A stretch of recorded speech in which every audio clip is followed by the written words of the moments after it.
नमस्कार, मी रेखा मोहन बावणे, राहणार हिंगणघाट। आज मी आपल्या समोर एका अत्यंत महत्त्वाच्या आणि संवेदनशील विषयावर माझे विचार मांडणार आहे। माझ्या वक्तृत्व स्पर्धेचा विषय आहे महिला आणि बालकांसंदर्भात संविधानातील तरतुदी। भारत माझी माऊली, संविधान त्याची सावली। आणि या संविधानाच्या सावलीखाली प्रत्येक नागरिक आज सुरक्षित आहे।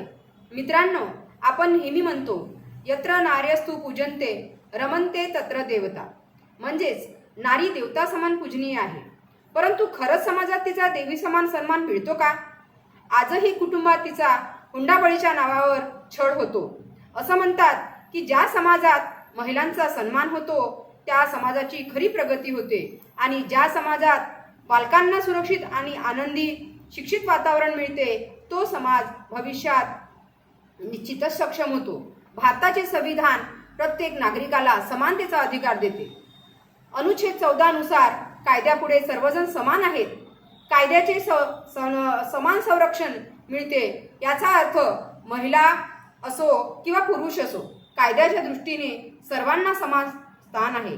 अनुच्छेद 15 असे सांगतो की धर्म, जात, वंश, लिंग किंवा जन्मस्थान या आधारावर भेदभाव करण्यास प्रतिबंध करतो। विशेष म्हणजे पालकांसाठी विशेष तरतुदी करण्याची परवानगी देतो। अनुच्छेद 16 सार्वजनिक रोजगाराच्या बाबतीमध्ये समान संधीची हमी देतो। महिलांना केवळ त्या महिला आहेत म्हणून नोकरीच्या संधीपासून वंचित ठेवता येत नाही।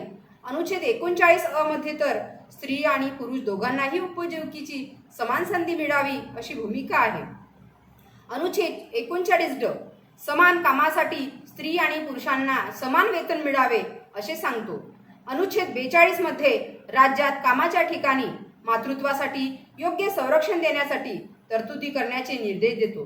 मातृत्वाच्या काळात महिलांना आवश्यक संरक्षण मिळावे, विश्रांती आणि सुविधा मिळावी या पद्धतीची सामाजिक जबाबदारी या तरतुदीमध्ये अंतर्भूत आहे।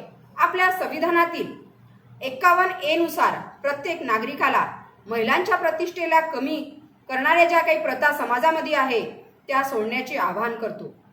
आज आपण बघत आहोत समाजामध्ये आजही विधवेला वाकड्या दृष्टीने बघतात, तिला योग्य तो सन्मान मिळत नाही। आज कुठेतरी याला आळा बसला पाहिजे। म्हणजेच महिलांचा सन्मान करणे ही केवळ सरकारची जबाबदारी नाही, तर प्रत्येक नागरिकाची, समाजातील प्रत्येक नागरिकाची ही जबाबदारी आहे।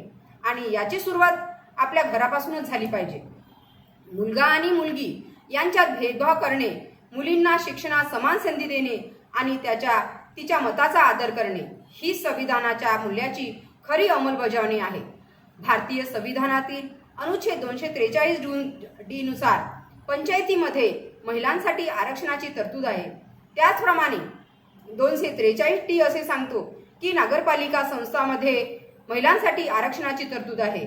त्यामुळे महिलांना स्थानिक पातळीवरील निर्णय प्रक्रियेत सुद्धा सहभागी होण्याची संधी मिळते। आज अनेक महिला सरपंच, नगरसेविका आणि स्थानिक लोकप्रतिनिधी म्हणून समाजाच्या विकासामध्ये योगदान देत आहे।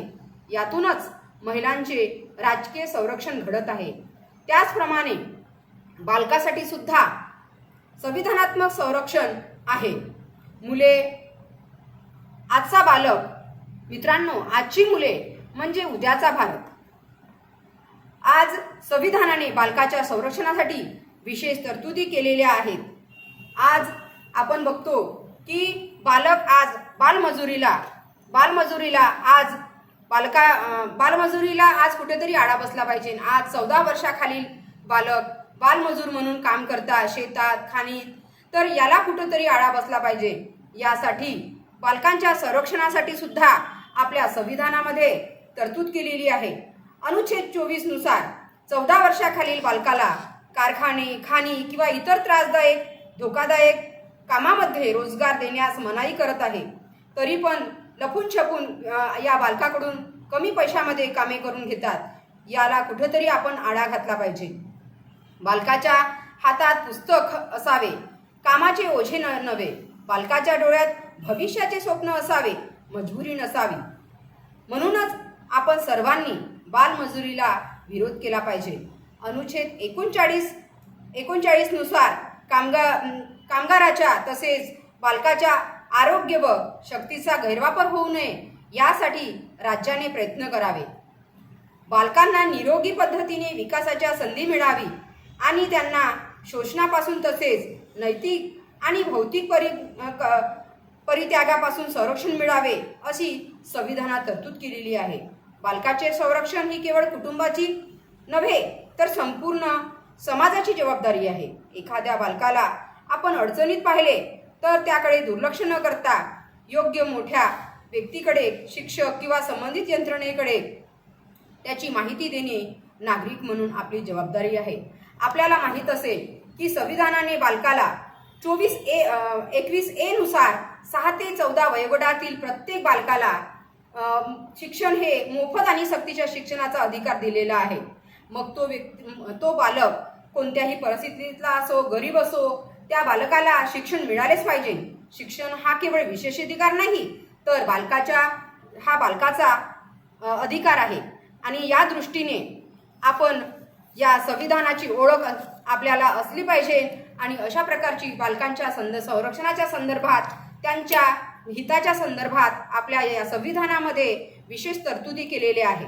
फक्त संविधानात तरतुदी करून पुरेसं नाही तर आपल्या जीवनात त्या उतरल्या पाहिजे.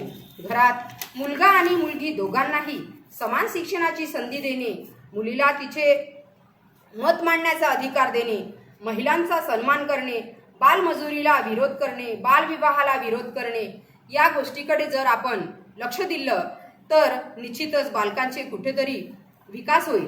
शाळाबाह्य मुलांना शिक्षणाच्या प्रवाहात आणण्यासाठी मदत करणे हे सर्व संविधानाच्या मूल्याचे पालन करण्याचे मार्ग आहे.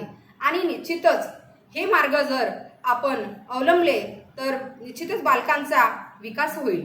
आज महिला सुरक्षित आणि सक्षम असेल तर कुटुंब सक्षम होते. बालक शिक्षित असेल तर देशाचे भविष्य सक्षम होते. महिलांना जर समान संधी मिळाली तर देशाचे आर्थिक आणि सर्व दृष्टीने प्रगती वेगाने होते.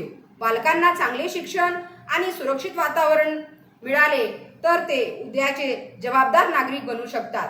म्हणूनच आज आपण महिलांचे सक्षमीकरण आणि बालकांचे संरक्षण म्हणजेच राष्ट्राच्या भविष्याचे संरक्षण होय. आज विज्ञान तंत्रज्ञानाच्या युगामध्ये आपण खूप प्रगती केलेली आहे, परंतु खरी प्रगती तेव्हाच म्हणता येईल जेव्हा मुलगी निर्भयपणे शिक्षण घेईल, बालमजुरीला आळा बसेल, महिलांना समान संधी मिळेल, प्रत्येक बालक शाळेत जाईल, प्रत्येक व्यक्ती महिलांचा आणि बालकांचा सन्मान करेल. आपण फक्त कायदे आणि संविधानावर केवळ अवलंबून न राहता आपल्या विचारामध्ये तो बदल घडवून आणला पाहिजे. आपल्या संविधानातील या सर्व तरतुदीचा आपण नेहमी विचार केला पाहिजे. मुलगी शिकली तर कुटुंब शिकते, बालक सुरक्षित असेल तर राष्ट्र सुद्धा सुरक्षित राहते. महिलांना जर योग्य सन्मान मिळाला, तर तिला योग्य संधी मिळाली आणि तिच्या अधिकारांचं पालन झालं की तिचे अधिकार जपले पाहिजे आणि संविधानाची मूल्ये प्रत्यक्षात जीवनात उतरली पाहिजे. कारण संविधान केवळ पुस्तकात असण्यासाठी नाहीये तर आपल्या आचरणात उतरण्यासाठी आहे. चला आपण सर्वजण अशी शपथ घेऊया, महिलांचा सन्मान करू, बालकाचे संरक्षण करू, भेदभावाला विरोध करू, शिक्षणाला प्रोत्साहन देऊ व या संविधानाच्या मूल्याचे पालन करू.